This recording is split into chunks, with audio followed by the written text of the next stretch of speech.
Horror Story this season, the Freak Show.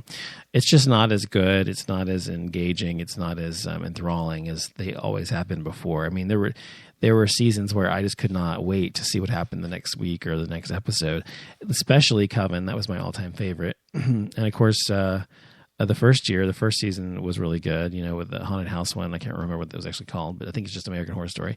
And then the Asylum one. And so, I mean, they've all been good to me, but this one has kind of sucked to some way. But anyway, they're saying now that the next installment, because if you don't watch American Horror Story, every installment, every season is different. It's completely different. The same cast to some degree, almost always the same cast, but it's always different people they're playing in a different setting, in a different place and time usually.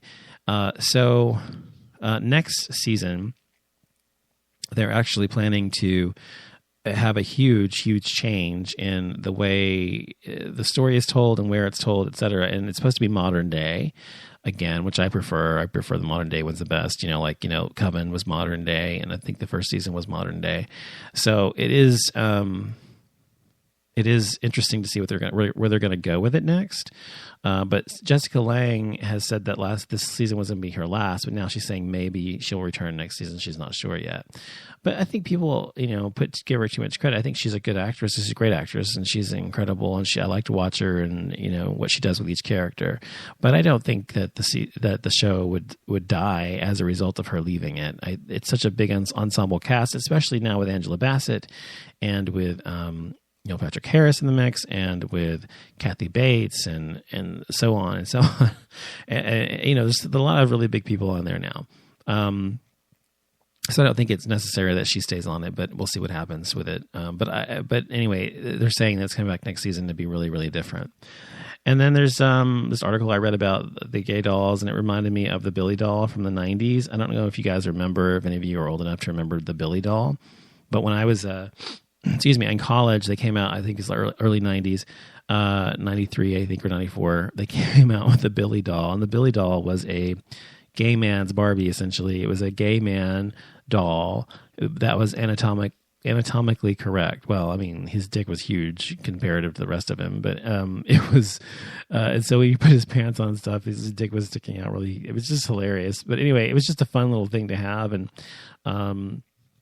I knew a lot of gay guys who I never bought one, but I just thought it was just this funny little kitschy thing.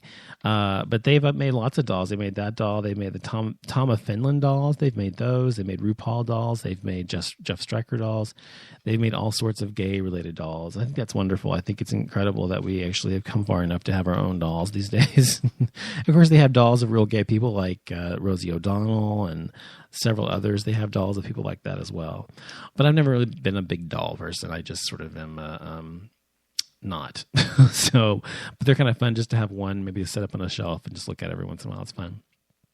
Anyway, that's my show tonight. I'll be back tomorrow for show number 19. Sorry about last night's show 17 because where I said hi bye. I promised to have a show every night, and I had one. It was like 15 seconds long, I think. But I was not feeling well yesterday, and I just didn't have the energy to do a show at all, even just for a few minutes. So, but I'll be back tomorrow on the 19th. Tomorrow on the 20th for show number 19. I hope you have a good night. Good night.